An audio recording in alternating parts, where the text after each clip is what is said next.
হাসি, হাসি, তুমি? কি ব্যাপার? তুমি কাউকে না বলে এখানে চলে এসেছো? চলো বাড়ি চলো। আমার মেয়ে তোর বাড়িতে আর যাবে না, চলে যা এখান থেকে। কেন যাবে না? ওকে যেতেই হবে। বললাম তো যাবে না। তোর মতো ছোট লোকের সাথে বিয়ে করে আমার মেয়ে কোনোদিনও সুখ পায়নি, তাই আমি ছোটের সাথে আবার বিয়ে দেবো। বিয়ে দেবো বললে হবে? হাসি আমার স্ত্রী। চলো। ছাড়ো। আব্বু কি বলো শুনতে পেলে না? আমি আর ওই বাড়িতে ফিরে যাব না। আমার অপরাধ? তুই গরিব, চলে যা এখান থেকে, নইলে ঘাড় ধাক্কা দিয়ে বার করে দেবো। না, আমি হাসিকে না নিয়ে এখান থেকে যাব না। এই, তোর কানে কথা গেল না? যা এখান থেকে, না হলে মেরে এখানে পুঁতে দেবো, কেউ খোঁজও পাবে না। হাসি, আমি গরিব জেনেও তুমি আমার হাত ধরে এই বাড়ি থেকে বেরিয়ে গেছিলে, আর আজ আমাদের ভালোবাসার এই প্রতিদান দিলে তুমি জীবনে সুখী হবে না। বাড়িতে কেউ আছেন? হ্যাঁ বলুন। আপনার নামে একটা চিঠি এসছে। চিঠি? হ্যাঁ, এই নিন।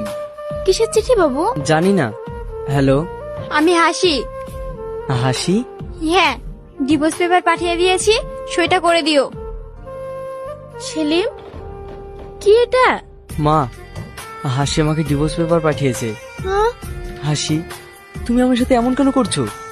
এখনো সময় আছে, তুমি ফিরে এসো। আমি তোমাকে কিচ্ছু বলবো না, আবার আগের মতো দুজনে একসঙ্গে সংসার করব। আমি ওসব কথা শুনতে চাই না, সইটা করে দিও।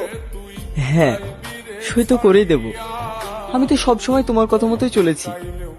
তুমি ভালোবাসতে বললে ভালোবাসলাম, তোমাকে নিয়ে পালিয়ে আসতে বললে তাও নিয়ে আসলাম, বিয়ে করতে বললে করলাম, এখন ডিভোর্স পেপারে সই করতে বলছো, এটাও করে দেবো, ভয় নেই।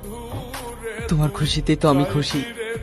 কাঁদিস নি মধু, তোর কপালে যা ছিল তাই হয়েছে। কিন্তু মা, আমি যে হাসিকে অনেক ভালোবাসতাম। ও তো তোকে আর ভালোবাসে না, সেই জন্য তো তোকে ডিভোর্স পেপার পাঠিয়েছে। আমি গরিব বলে আজ আমাকে ছেড়ে চলে গেল।